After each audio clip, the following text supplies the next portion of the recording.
What's up? Welcome back to the Huddle, your weekly playbook where we help you gain forward progress in your flooring career. We are here to help you win. To all of our new viewers, welcome to the team. What's up, fellas? How's it going? Sorry going we're on, late, brother? audience.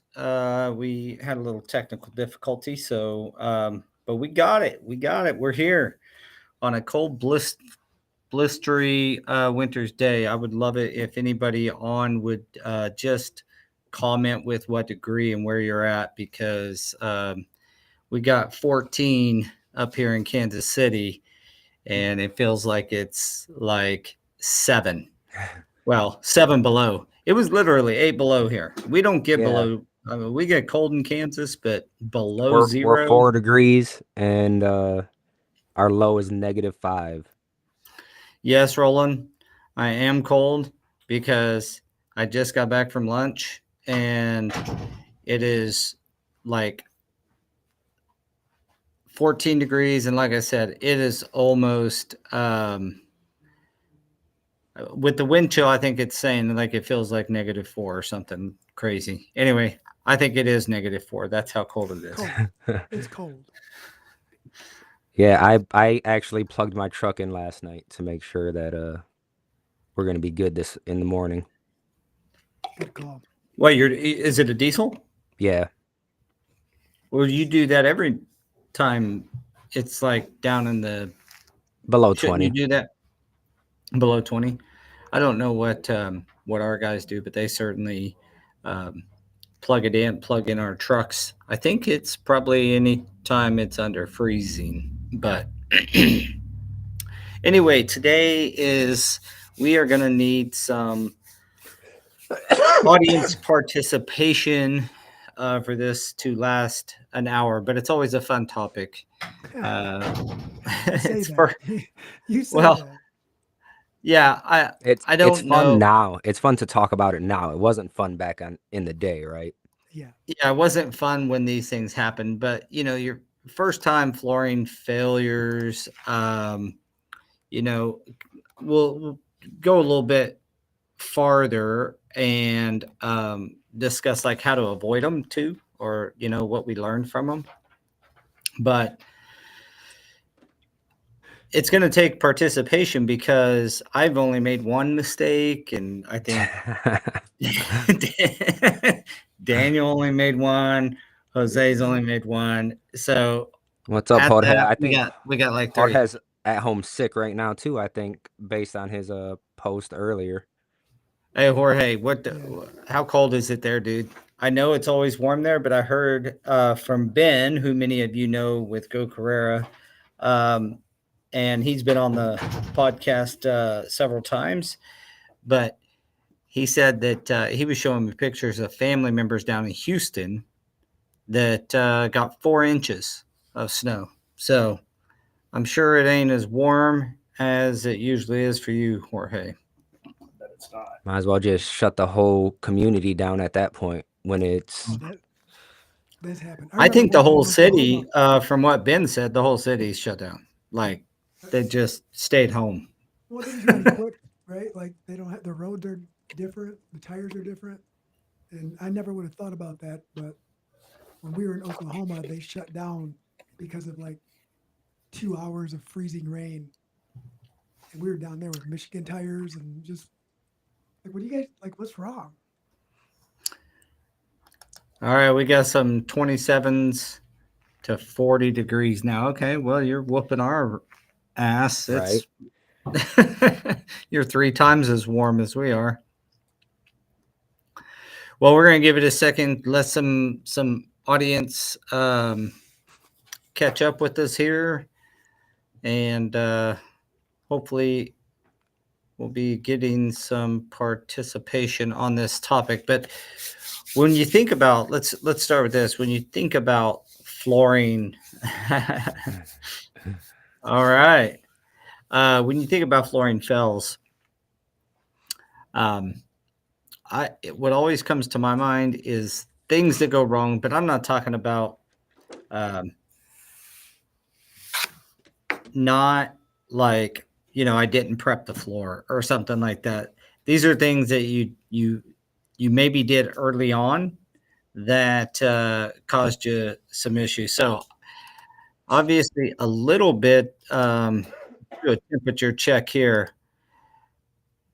8 Oh, degrees. degrees, wind chill 5. Where are you at? Holy He's moly. in. Maryland. Yep. Oh yeah. Well, that checks out. But I was kidding when I said I've only made one flooring fill. I've made 2. And multiple more than that actually, but one that I was telling you guys I'll save, but I do have another. Did you guys ever use dependable gypsum patch back in the are you old enough? No, like I think I- we're old enough to have used it, but smart enough to have never used it. Okay, well you got me Yeah, on the it used to second come in the point. square buckets. It used to come in the square buckets is when the You last could get time it in I square touched buckets it. or bags. Yeah, that's the Now, last I time was an I used hourly it. employee, so it wasn't like I was trying to save money. I just used what the company gave me to use. I didn't go out and try to, save a few bucks on a bag of patch. But we used, I skim coated. I'm talking. So there's a reason you're supposed to check your substrate. Let me preempt this with check your substrate, make sure that there's no oil, it's free of oil and paint and these types of things. I did none of that, first off.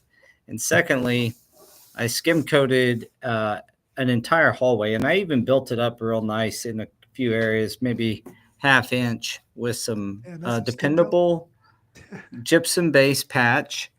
And can anybody just guess what happened when I glued down my tried to glue down my carpet? It Milk was, free. dude, I had bubbles everywhere, and it was like a 30-foot shot by about 8.5, 9 foot wide, and the entire thing came up. Well, then you try to spread glue right over the top of it, and there was like a hydraulic oil or something in the. It was a nightmare. I couldn't. I had to throw away. I got in big trouble because I had to throw away the whole drop. We couldn't get the gypsum. By the way, sticks to carpet glue really well, and it was stuck to the back of the carpet. Had no chance. What does he say? He said used it with milk. It worked great. I don't think he means Shoot. real milk. Also, he Yeah, says it was the only thing Yeah, back in the latex. 70s. And I'm an 80s baby, so that's before my time. That is before your time, but I would say that I didn't mix it with latex either. Is that a thing? yeah, Gypsum with latex? it makes it Well, more pliable. I haven't used it uh well since I opened my company. We'd never used it. It's always been cement Portland based product, but anyway, it was quite the nightmare. How to avoid that is 2 things. The substrate was contaminated with something. I think it was like hydraulic fluid or something like that. They had to come in and clean up the whole thing. And secondly, don't, in my opinion, not only in my opinion, I could show you a picture of a job that I went on just recently, this over the weekend, and was helping the crew to get some stuff out. And I should probably put this in for like worst demo of the year, but it has, as you can see, a nice layer of gypsum right on top of layer number 3. That's 4 layers of vinyl and a layer of carpet over the top. So that's not a flooring fill. We knocked it out of the park, but it was a pain in the ass. Pardon the French. Hey, Danny, where are you at, brother? That's so cold. Give me your location and temperature there. Okay, so we've lost Daniel. He's back again. I forgot to put it on Do Not Disturb again, and I got a phone call. So we're back. Sweet. All right, so chime in, comment with your flooring fails, and let us make fun of you. Let us make fun of us too. Well, We do that really first well. off, I did learn. So, like, I guess one of the first experiences I had I with think you patch, need to turn your gain up. It's really hard to hear Is it you. really that low? Yeah, All right. We're going to yell at for it being too much. Nah. Better? No? Yeah. a little bit. Boom, boom, boom. That's Come better. on, Daniel.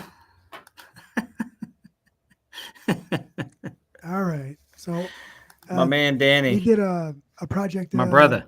a while ago, and we prepped everything kind of similar to what you did. We prepped everything. We didn't really grind anything. There was a bunch of old adhesive or what we thought was adhesive. And let's just call it contaminants on the floor. So we tried to skim over it with Ardex. And then we started getting ready to install, and everything started popping up. We didn't know what was going on, but that's when we found out that that was an inside chicken coop. And the chicken poop itself and what they fed it introduced a bunch of contaminants to the concrete. The concrete absorbed it, and when we tried to encapsulate it, brought everything back up, and we could no longer do anything to that floor. So of course that's Ardex's fault, right? I mean, Yeah. 100%. Yeah, 100%. Garbage. Just go get the dependable batch. Just kidding, Ardex. We love you. That was a joke. Well, the same thing like before. I think this guy was on a job site and he didn't have any water or something and mixed it with like a Mountain Dew or a Gatorade or something, and then come to find out when we're going through classes later that you don't want to mix sugar in with that because that don't mix either. So, and the crazy thing is you still see people on Facebook doing that. Like, I don't have anything. I'm gonna mix this with my Coke real quick. Are you serious? Yeah, and they post it like it's the cool thing to do. To like be proud of? Yeah.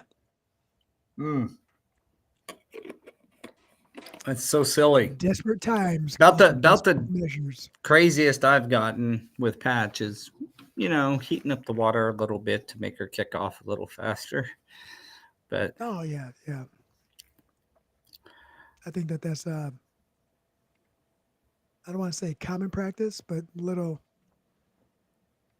I have used that many times in the past on some deeper stuff. this is what this is our life in flooring. Well, guys, just got a call. Installers are 9 foot short on black base. Got to run and put it in. It's at the Eagles Club, and they got to put the furniture back at 6 p.m. Not a fail on the Salesperson installer's fail. part. Salesperson fail. Got those too. Yeah, it's just so funny to me. Like that's like the epitome of our business. You're just a little short on something, or and it's got to be done. That's the world of flooring, because we Right.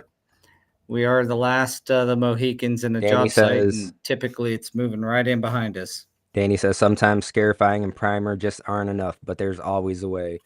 But when you don't know that way, that's when you run into stuff. Because I ran into one with that too, where we put a bunch of, we ground it right and put a bunch of self-leveler down, and everything looked great. Like a week later, they were like, "Hey, all that patch is popping." Go back and come to find out, like it was in a vestibule, and it just had the grate there before, so all that salt was just sitting there for years and just absorbed into that concrete, and it was just a bond breaker. Wow. Yeah, I would think that that high of alkalinity you talk about it. Yeah. Yeah, I would have broken that bond for sure. See you, Rollin. You go have fun installing your 9 foot of base. See you, Roland. Okay, polls are open. How long is it going to take Roland to toss up 9 feet of black vinyl base?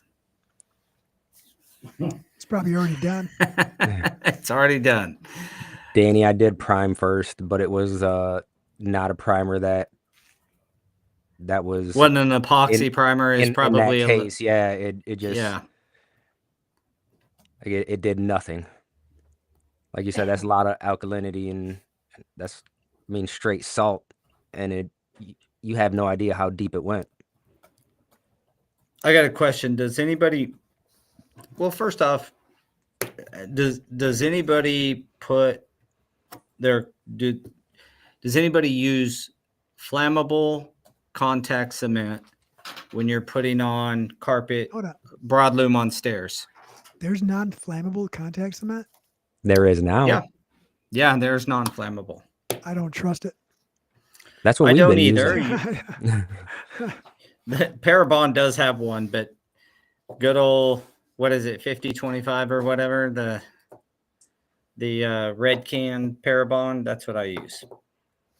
So one time, oh, it's 40 minutes away. It'll take him a minute. So it'll take him 50 minutes. It's going to take him 42 minutes to get this done.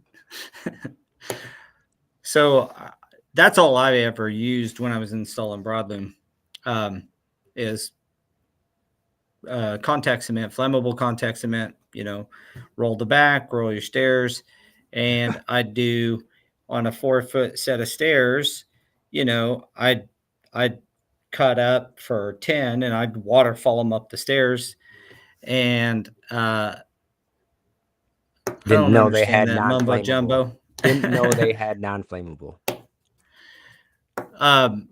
So anyway, I've got this. I'm starting, and what ends up happening is, I have that whole carpet draped over me. So I was effectively in a flammable contact cement tent for about an hour. I didn't even realize how goofy I had gotten until I got all those, the first 10 stairs done. But that is probably one, if you want to stay smart and not kill every brain cell, that you should avoid doing. So that's maybe one of my ultimate fails. Was I was high as a kite for a good hour or so after that. I couldn't even, and I was sick to my stomach. I thought I was going to puke on the job site. It doesn't make you hungry? I got the munchies from contact cement. Yeah, and I did that when I was 12 years old, contacting a bunch of steps for this guy right here, and then he got mad at me because I got sick. Yeah. Actually, that was one of the first jobs he ever helped out with, out in Holland, and he's right. I put him on contacting the steps, and this guy's like, I don't feel good, and me being the awesome big brother I am, just pretty much told him that he was a little bitch and blah blah blah, or that word. Sorry guys. And then didn't realize there was no ventilation. I got a brother in no ventilation. Sorry, I seen Jorge did the same thing. This is all good. Yeah, no ventilation, and pretty much I got my brother high on chemicals at 12 years old. Yep. Nate just did a bunch with some non-flammable too. I seen the pictures where he used the Cool Glide on the seams.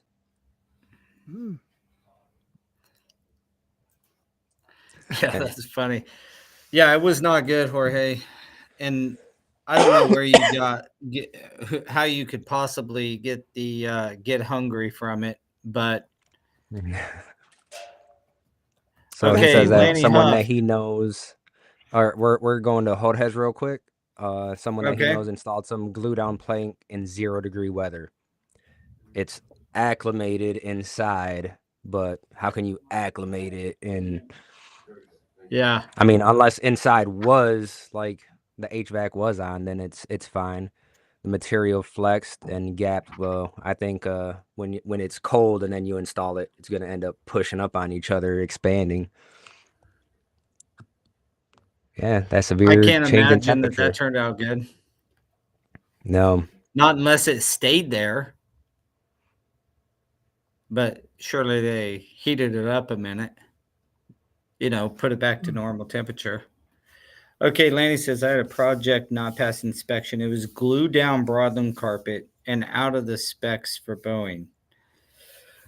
It was on a weekend, and I could not get in touch with the rep or the salesman that was on vacation. Them damn salesmen.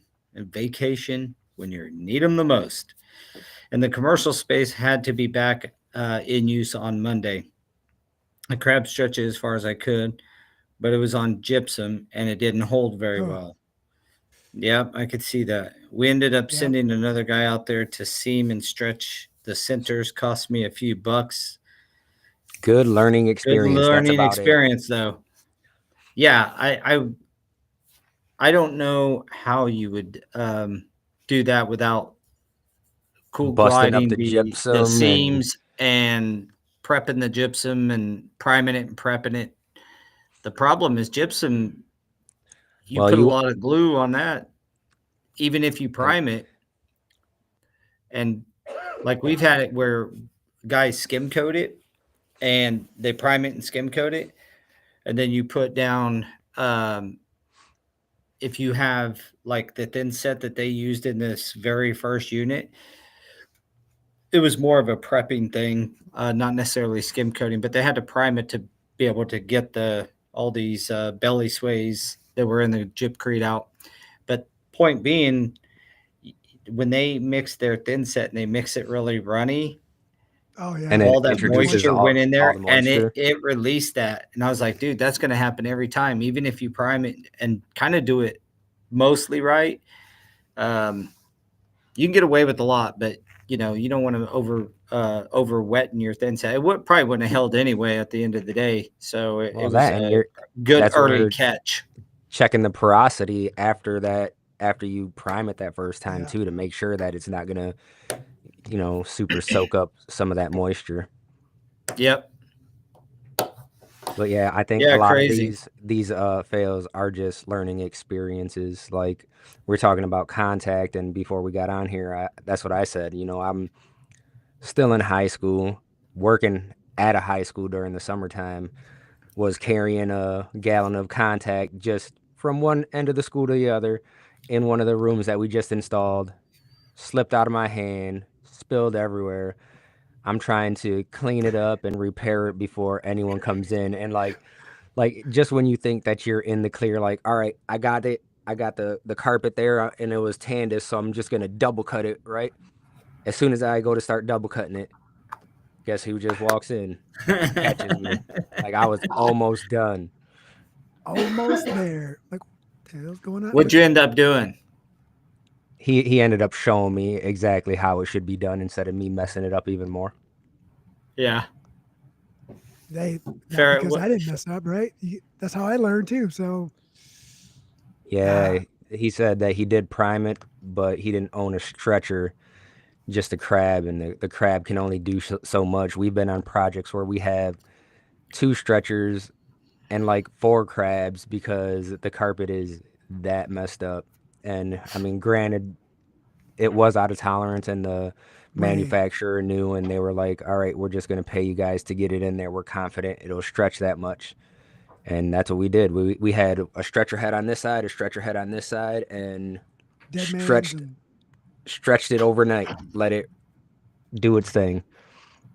I will say the one thing that we did on that project that we learned was ripping it down into more manageable pieces to pre-stretch it, like 3 foot, 4 foot wide pieces instead of the whole 12 foot 12 width or foot. 12 foot 6. Yeah, we did rip it down, and because not every part of it needed to be stretched that much. Huh. Grinding the floor and putting it down without checking for porosity. Well, a lot of guys also grind without even vacuuming, and they don't realize that that's The grinding dust. is going to introduce dust into that concrete. Yeah, I've been we've been, I should say, guilty of not of doing a vacuum after you have if you got a really dusty job site, coming back after lunch and thinking you could just spread, and Nope. all the dust Just from had the that rest conversation Just today. settles. like it just Snowflakes. it just came down. And another good reason why a lot of flooring guys just prefer to work it in the evenings when no one else is there, because they cut sheetrock in the other room and that dust is over into Dude. your room, and it's so Drywall dust frustrating. is the enemy. It is. It 30 gets in days, man. 30 everywhere. days later. I've seen it 30 days later still. We've been into places like in hospitals, and then they're sanding it, like we install, and then they start sanding, and then you can actually see it migrating in the notches, in between the notches, and it just going deeper and deeper. Jorge says, Lanny, he learned that checking the carpet before installation is a must. The problem is the store should be checking, but they would leave it up to the installers to check the day of installation. He's had someone send them bowed material, install it, resend another roll. They said they double checked, rolled it out, and it was the same thing.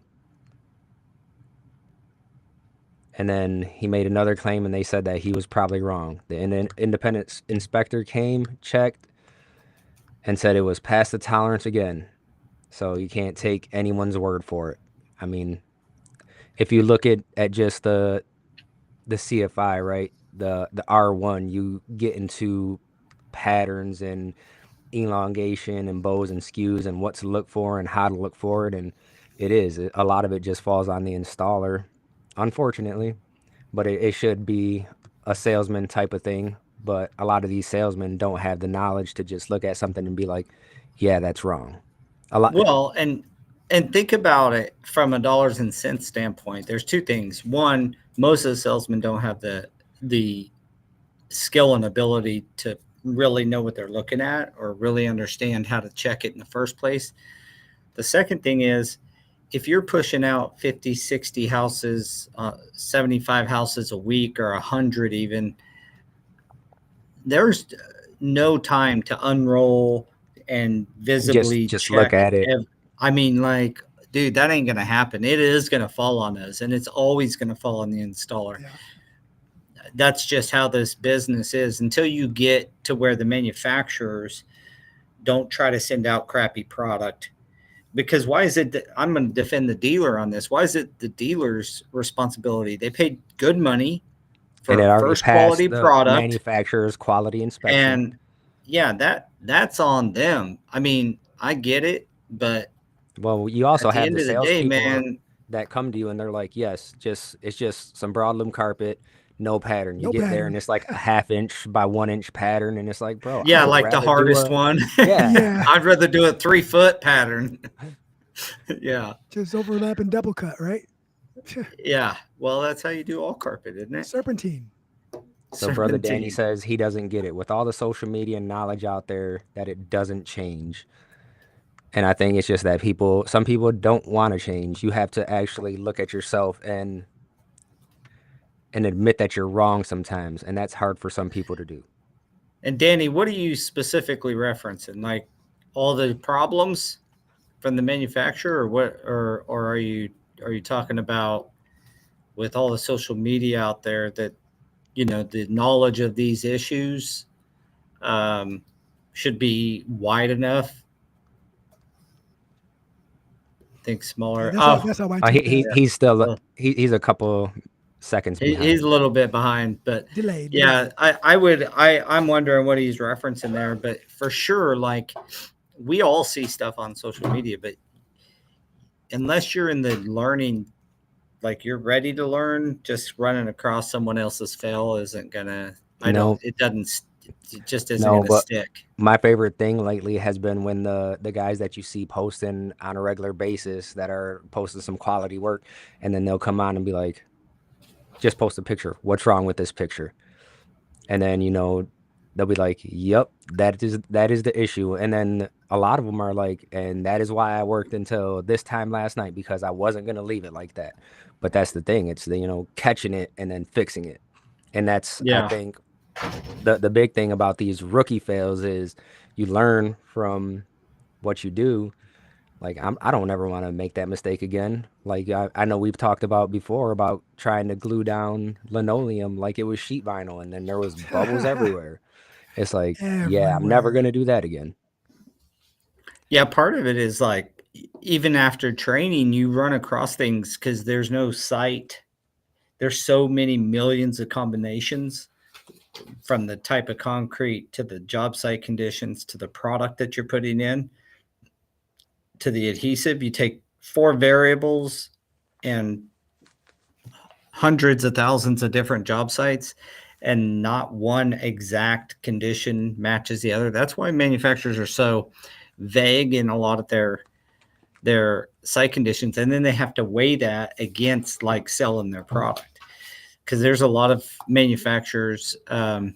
I won't name any, but we had a deal recently, and this isn't on a flooring fail, but it's just one of these examples. It says that the site condition should be between 65 and 85 for proper installation and maintain for 48 hours thereafter. Well, it's a PSA LVT, and when it gapped over what's allowed, it was like, well, what are they doing with the AC? I'm like, well, they turn it off.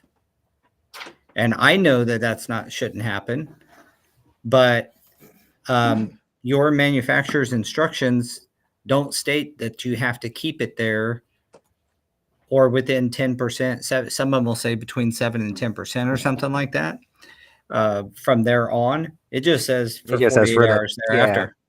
For 48 to hours 72 before hours. and the 48 curing to time, 72 right? after. Yeah. Well, During that the ain't going to curing hold time, the that's not going to hold the planks or help the gapping out at all. There are so many issues, but let's talk hard surface. They remove floor, pull product out of the van and install, or they think because drop off 2 days earlier and assume it's acclimated, no pH, relative humidity. Yeah, well, that's a whole different beast. And I'm assuming you're talking about wood for the first, or just LVP or in general. natural stone. Yeah, well, you're not really checking. I guess you are checking our relative humidity of the area, but hardwood's even different because you got to check the actual wood Moisture in the wood moisture in and the in your wood and in your substrate. substrate, and then there's the calculation you got to do to see if it's within tolerance. One of the best things a person can do for themselves is get trained, get certifications, continue learning.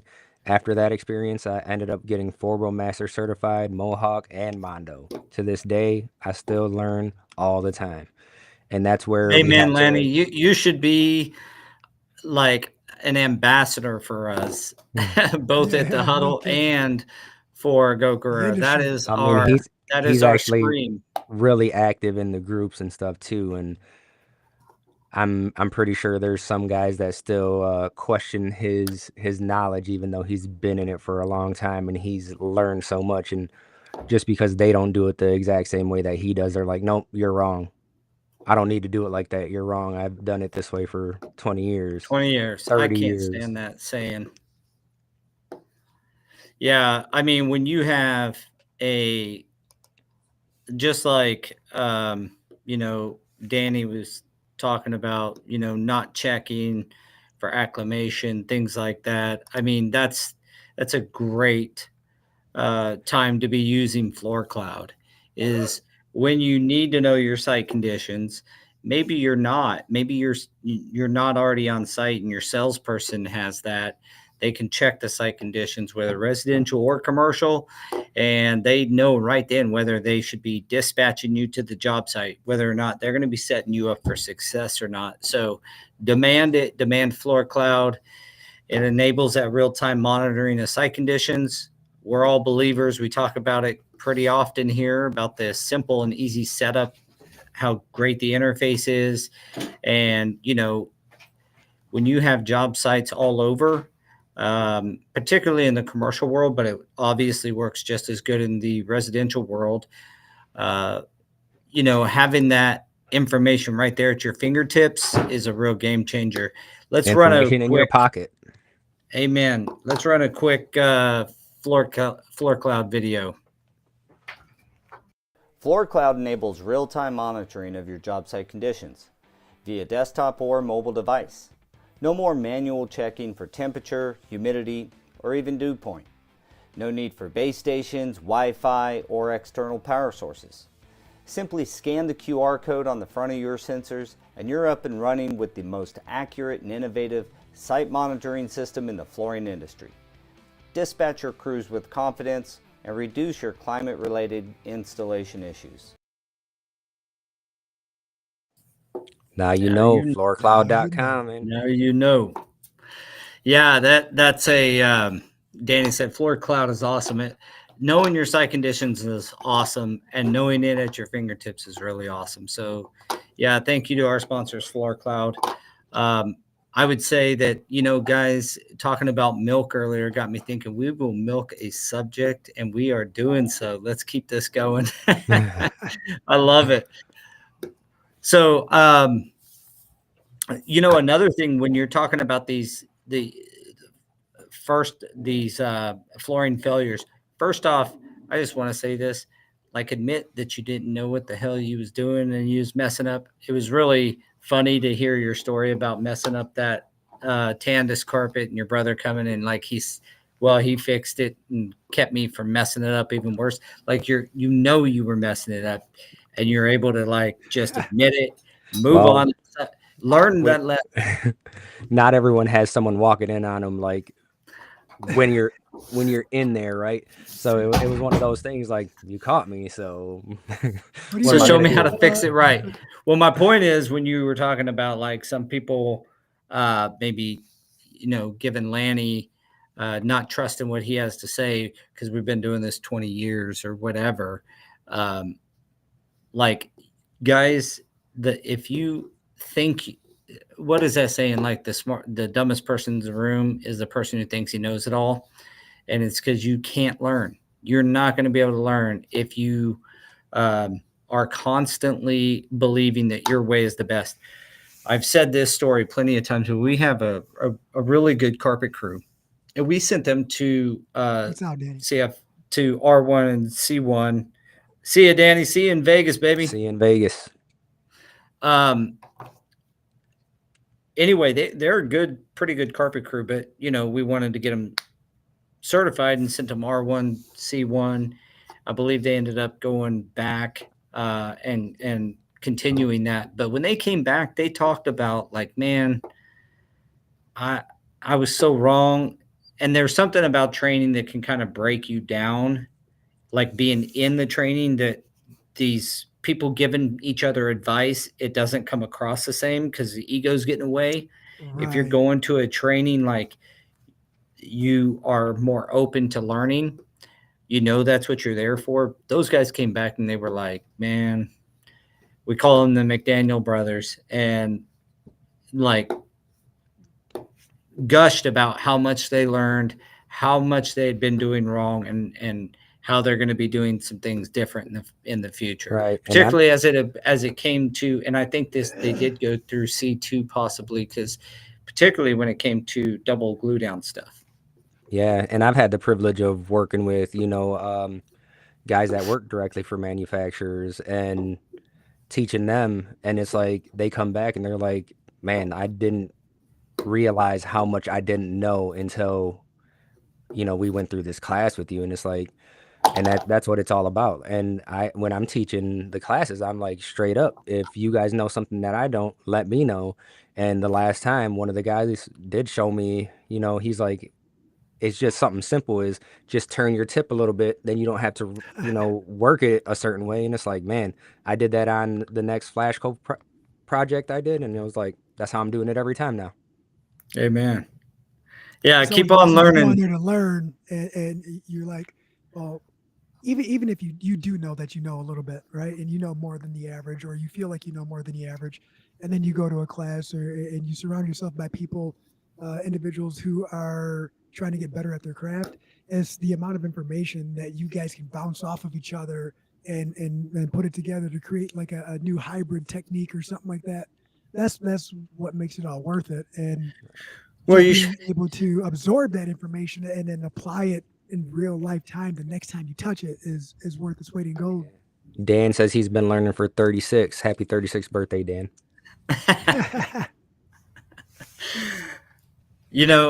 One thing always comes to mind is that you shouldn't be doing tricks of the trade if you haven't learned the trade. So if you're doing like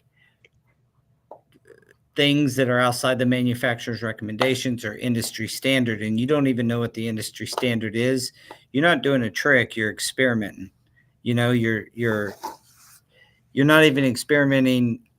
You're really risking a lot. And I say that to people who have no industry training, and they're like, I got this trick. No, you may have discovered something, but there's no basis for your for your knowledge. So get to trainings. I say it I feel like every week. I feel like I'm a broken record, but get CFI trained. Go, go. You can go to the CFI.org and or is it .com? Shit.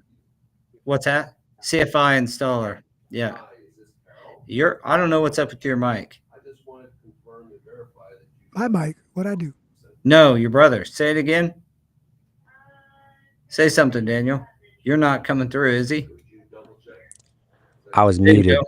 Yeah, he wasn't. CFIinstallers.org. My bad. Yeah. He muted so he didn't cough in the mic. I've seen your lips Yeah. moving, but I didn't hear anything. Lanny says that FloorCloud is great. Like third-party moisture testing should be required. If for whatever reason someone doesn't use FloorCloud, he highly suggests getting certified to conduct moisture testing properly. Too many use out-of-date equipment and do not follow ASTM standards when testing. And my thing is that we are certified, and we do use that. And FloorCloud is what gave us the ability to read remotely. read remotely and be like, okay, I am gonna do my own moisture testing now, because there's no way that I can construe these results. Like, you're getting the same thing that I'm getting, because you can share it to GCs and architects Right. or homeowners, whoever you want to send it to. It's no longer a conflict of interest. It's just more of keeping everyone's best interest in the forefront, and having that live documentation and updates is huge. Worth. Thank you, Dan. Invest. .com and .org will get you there. But it's like, man, just get certified and know that you don't know everything, because it's a constantly changing industry, right? Every industry is like this. If it's not changing, then it's not moving forward. Yeah.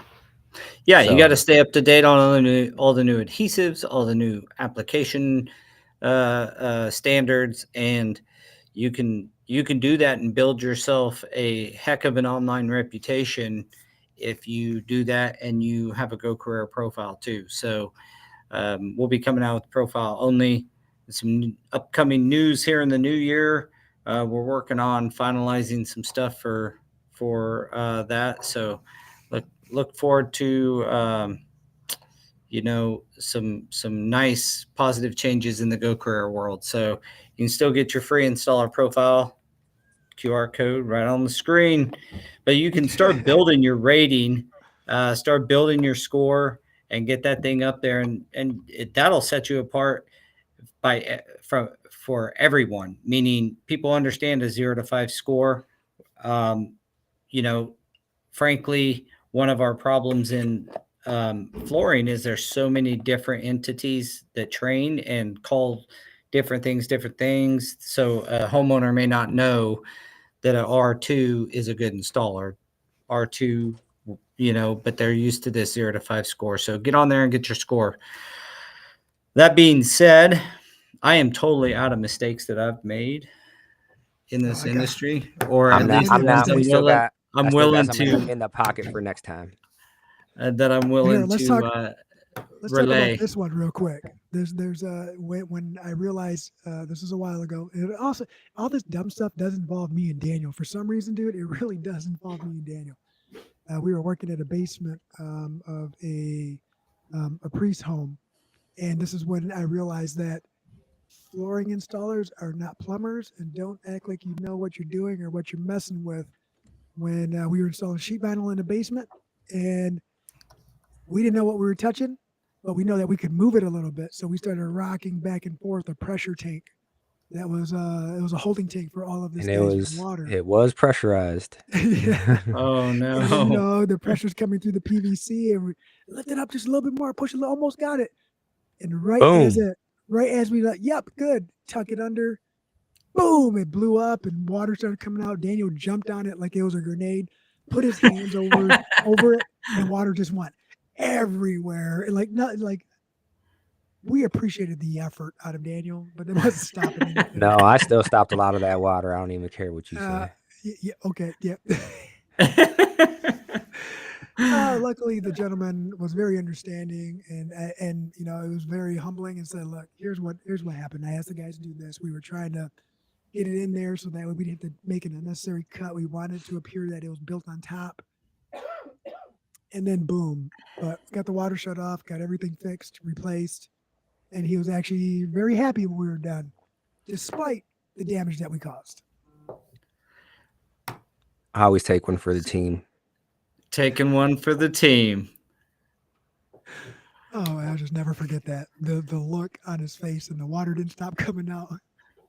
Would you just run and do? Shut it off? Shut it the off, ball and then valve he or called a something? plumber out. Yeah, Shut off the main. Yep, shut off the main. So I guess that was another lesson. So how many gallons got out? Ooh, a lot. ooh. I was A lot. soaked for the rest of the day. Yeah, there was a lot of water in that basement, man. Wow. If I were to guess, hundreds of gallons, maybe. Yeah, like it was Holy not moly. good. Wow. Well, if you're joining us today live, thank you so much. Thanks everybody for your comments. And I didn't get a lot of stories, but we got some. That's awesome. Again, Thanks for the every single participation episode. from everyone too. Amen. Yeah, We always circles back to training. So we're a industry that needs trained. We're one of the highest skilled industries in the skilled trades, in my opinion. And we need to prove it. So let's go get trained. Let's get certified, and let's build our reputations, and do great work. If you want to catch us on any of the podcasting platforms, you'll catch us later on YouTube when we upload there.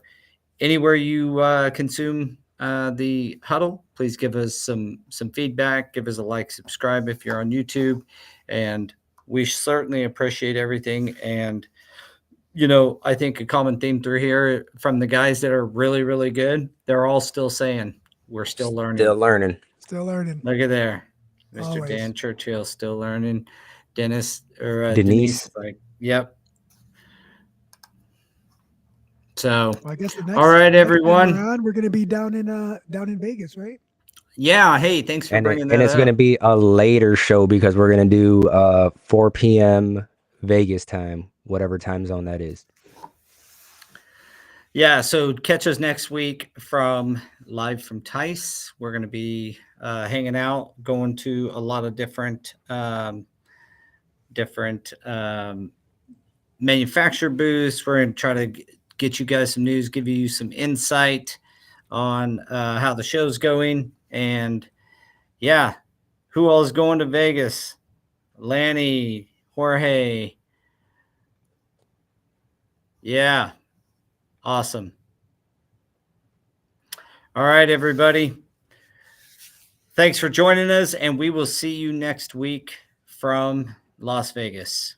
See ya. Thank you, everyone. Peace.